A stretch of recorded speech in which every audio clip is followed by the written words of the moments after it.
तो कैसे हैं आप सभी। आज से हमारा नया चैप्टर स्टार्ट हो रहा है सिंपल मैकेनिज्म। ये हमारा पहला चैप्टर है ना। तो सिंपल मैकेनिज्म हम पढ़ते क्या है उसको देखेंगे। लेकिन पहले मैं आपको ये बता दूं कि मशीन क्या होता है ना। तो मशीन में बहुत सारे आपके पार्ट्स होते हैं।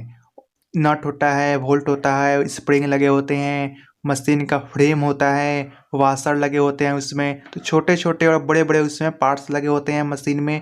तो मशीन आपका अचानक से बनकर तैयार नहीं हो जाता है ना। थ्योरी ऑफ मशीन जब आप पढ़िएगा तो उसमें आपको बताया जाएगा कि अगर उनके बीच में मोशन हो रहा है, अगर कोई मशीन है तो उसमें मोशन भी होगा। अगर मोशन नहीं हो रहा है तो वह स्ट्रक्चर है, मशीन है ही नहीं।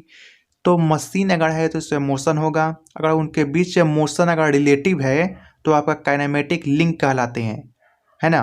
तो काइनेमेटिक पहले लिंक होता है, उसके बाद काइनेमेटिक पेयर बनता है, उसके बाद काइनेमेटिक चेन बनता है, उसके बाद काइनेमेटिक मैकेनिज्म बनता है, उसके बाद आपका मशीन बनकर तैयार होता है।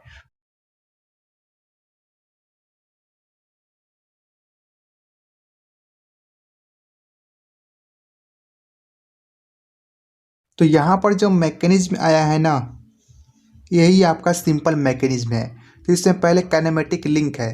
तो अगर मशीन पार्ट्स के बीच मोशन हो रहा है, अगर वो रिलेटिव है तो आपका काइनेमेटिक लिंक कहलाएगा। रिलेटिव का क्या मतलब है, तो समझिए कि ये आपका एक पेन है, ये आपका ये दूसरा पेन है, और ये अगर मशीन के पार्ट्स हैं। मान लीजिए आप, मैं इन दोनों को जोड़ रहा हूँ। जोड़ कैसे रहा हूँ, यहाँ पर मैं एक कांटी लगा दे रहा हूँ, किल लगा दे रहा हूँ, और यहाँ पर मैं इसको जोड़ रहा हूँ। तो इसमें जो मोशन होगा वो ऐसा कर सकता है। ये वाला जो लिंक है, तो ऐसे फोर्स लगाऊँ मैं तो ये ऐसा रोटेट करेगा, ये रोटेट कर सकता है, ये है ना, इससे मोशन हो रहा है।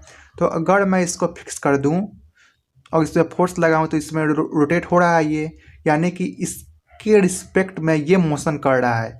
तो इन दोनों के बीच में रिलेटिव मोशन होगा। लेकिन अगर मैं इन दोनों को फिक्स कर दूं, इसको फिक्स तो किया था मैंने पहले, इसको भी मैं फिक्स कर दूं, यहाँ पर बेल्डिंग कर दूं, दोनों यहाँ पर मैं बेल्डिंग कर दूं, है ना। तो इनके बीच में मोशन नहीं होगा। फोर्स मैं लगाऊंगा तो मोशन नहीं होगा। तो ये काइनेमेटिक लिंक नहीं होंगी। काइनेमेटिक लिंक होने की शर्त है कि इनके बीच में रिलेटिव मोशन होना चाहिए, है ना। रिलेटिव मोशन का सिंपल सा मतलब होता है कि मान लीजिए कि एक कोई ट्रेन है, ट्रेन चल रही है, या फिर कोई गाड़ी चल रही है, आप ट्रेन के बाहर खड़े हुए हैं, प्लेटफार्म पर आप खड़े हैं, तो आपके रिस्पेक्ट में ट्रेन मूव कर रहा है, तो वहाँ पर रिलेटिव मोशन हो रहा है। वही जब आप ट्रेन के अंदर चले जाइएगा तो आपके और ट्रेन के बीच में कोई रिलेटिव मोशन नहीं होगा, है ना। तो ये वो सिंपल सा मतलब होता है रिलेटिव मोशन का, है ना।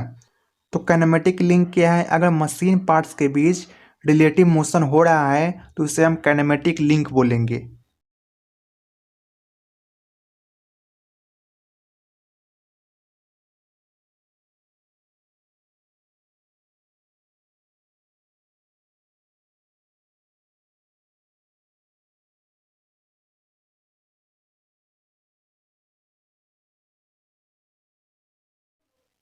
तो यहाँ पर मैंने काइनेमेटिक लिंक की जो डिफिनीशन है वो लिख दी है।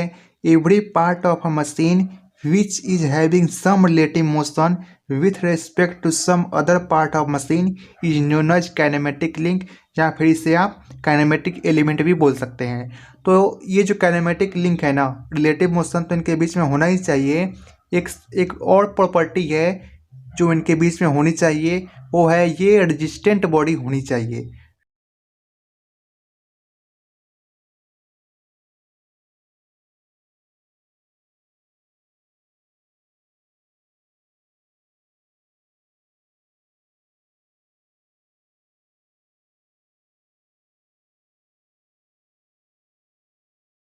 जहाँ पर मैंने लिखी है कि इनके बीच में रिलेटिव मोशन होना चाहिए, ये तो क्लियर होगा। एक है रेजिस्टेंस बॉडी ये होनी चाहिए, है ना। इसका क्या मतलब है, तो देखिए, मशीन में हम जो भी पार्ट्स लगा रहे हैं उनके बीच में रिलेटिव मोशन है, और वे अगर जिस पर्पस के लिए हमने उसको लगाया है मशीन में, अगर वे पूरा कर पा रहे हैं, जैसे पार्ट्स का क्या काम होता है, जो काइनेमेटिक लिंक है उनका काम क्या है, पावर और मोशन को ट्रांसमिट करना। अगर वे कर पा रहे हैं तभी वे रेजिस्टेंस बॉडी होंगे, वरना वे रेजिस्टेंस बॉडी नहीं होंगे। कोई भी काइनेमेटिक लिंक हो, उनके बीच में रिलेटिव मोशन तो होना ही चाहिए। साथ ही जिस काम के लिए वे लगाए गए हैं उस मशीन में, उसमें वे सही होने चाहिए, वे काम को वे पूरा करने चाहिए सही से, तभी वे कहलाएंगे रेजिस्टेंस बॉडी, वरना वे रेजिस्टेंट बॉडी नहीं होंगे। रेजिस्टेंट बॉडी को थोड़ा आगे हम और इसी सेशन में क्लियर करेंगे, है ना।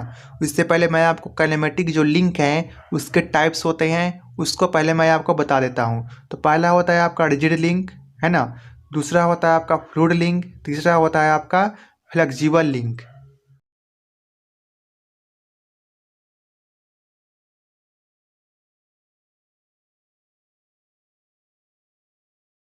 काइनेमेटिक लिंक आपका तीन तरह के होंगे। एक है रिजिड लिंक। रिजिड का मतलब हुआ क्या है, जिसमें डिफॉर्मेशन नहीं होता है। लेकिन आपको भी पता है कि ऐसी कोई सी बॉडी नहीं है जिसमें डिफॉर्मेशन ना हो। उसमें थोड़ा ना थोड़ा डिफॉर्मेशन होगा जब हम उस पर फोर्स लगाएंगे, है ना। जब हम मोशन ट्रांसमिट करें थोड़ा ना थोड़ा उसमें डिफॉर्मेशन होना ही है। रिजिड बॉडी एक ऐसा बॉडी है जिसमें जो डिफॉर्मेशन होता है वो निग्लिजिबल होता है। हम मान सकते हैं कि जो डिफॉर्मेशन हो रहा है वो ना के बराबर हो रहा है। तो रिजिड लिंक का क्या एग्जांपल है, जैसे आपका हेड पंप होता है चापाकल, वो भी आपका एक मैकेनिज्म ही है ना। तो उसमें जो आप छड़ होता है लगा होता है, जो हैंडल होता है, जो सिलेंडर जैसा आपका बना होता है, वो क्या है, वो आपका रिजिड लिंक में आ जाएंगे। अगर मैं आईसी इंजन की बात करूँ, आईसी इंजन आपका इसी तरह से होता है ना। ये आपका सिलेंडर होता है, इसमें पिस्टन होते हैं, ये आपका कनेक्टिंग रोड होता है, ये क्रैंक होता है, और ये यहाँ पर फिक्स होता है। तो इसमें जो आपका है ना लिंक जो लगे हुए हैं इसमें, ये आपका रिजिड लिंक में आ जाएंगे, है ना। Cylinder, piston, connecting road, crank, ये आपके रिजिड लिंक में आ जाएंगे। फ्लेक्सिबल लिंक क्या होता है, इसमें डिफॉर्मेशन होता है ना। लेकिन डिफॉर्मेशन एक लिमिट तक ही होता है। जैसे इसका एग्जांपल है आपका स्प्रिंग। स्प्रिंग क्या होता है, ये आपका स्प्रिंग होता है। जब इसे फोर्स लगाते हैं थोड़ा ये कंप्रेस हो जाता है। जब इस वजह से फोर्स हटा देते हैं तो ये पहले वाली स्थिति गेन कर लेता है, यानी ये अपने ओरिजिनल शेप में ये आ जाता है। तो फ्लेक्सिबल ये है, इस पर डिफॉर्मेशन हो रहा है लेकिन एक लिमिट तक ही। ऐसा नहीं है कि डिफॉर्मेशन होगा तो ये डैमेज ही हो गया। हाँ, अगर ज़्यादा फोर्स इसमें लगा देंगे हम तो ये डिफॉर्मेशन हो जाएगा। तो लिमिट तक ही होनी चाहिए डिफॉर्मेशन, है ना। परमानेंट डिफॉर्मेशन हो जाएगा अगर इसमें हम ज़्यादा फोर्स लगा दिए, तो एक लिमिट तक डिफॉर्मेशन होनी चाहिए। तो ये है एग्जांपल है आपका फ्लेक्सिबल लिंक का। साथ ही जो हमारा पुली होता है, पुली पर आप बेल्ट लगाते हैं, तो ये भी एग्जांपल है। पुली तो आपका हो गया रिजिड लिंक का एग्जांपल, लेकिन जो इसमें बेल्ट लगा हुआ है वो आपका फ्लेक्सिबल लिंक हो जाएगा। ठीक उसी तरह जो रोप होते हैं, रस्सी, वो भी आपका फ्लेक्सिबल लिंक का एग्जाम्पल है, ठीक है ना। फ्लूइड लिंक क्या होते हैं, फ्लूइड का मतलब होता है आपका एयर। एयर ना कह के आप गैस कहिए, ज़्यादा बेटर होगा। गैस और आपका लिक्विड, है ना, ये आपके फ्लूइड होते हैं। तो ये भी लिंक की तरह कार्य करते हैं, काइनेमेटिक लिंक की तरह मशीन में हमारे। कैसे, हाइड्रोलिक ब्रेक तो आपने देखा होगा जो कार में लगे होते हैं, मोटरसाइकिल में लगे होते हैं। उसमें क्या होता है, उससे फ्लूइड भरा जाता है।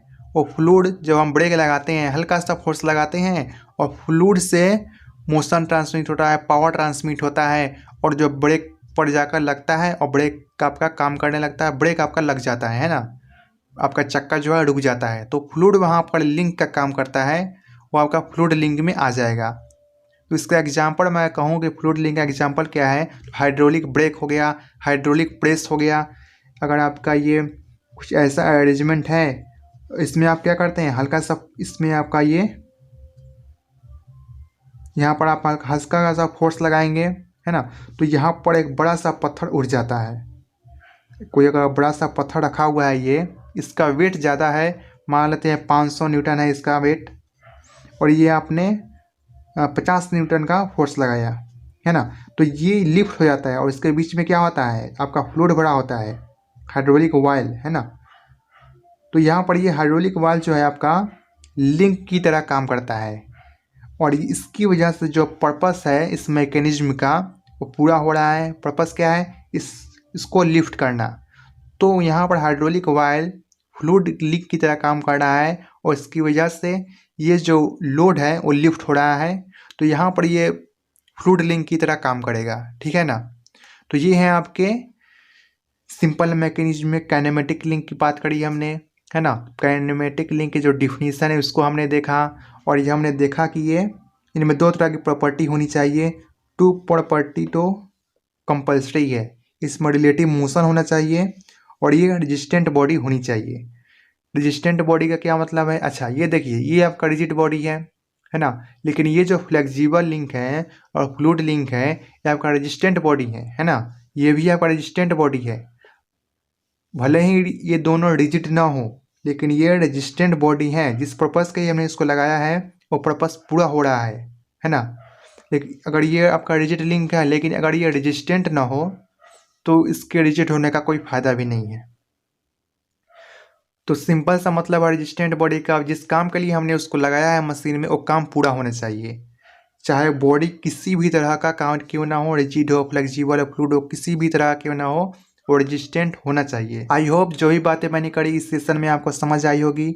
आने वाले लेक्चर में हम जितने भी टॉपिक्स हैं जैसे kinematic pair, kinematic chain, mechanism, इस सब के बारे में डिटेल से चर्चा करेंगे, है ना।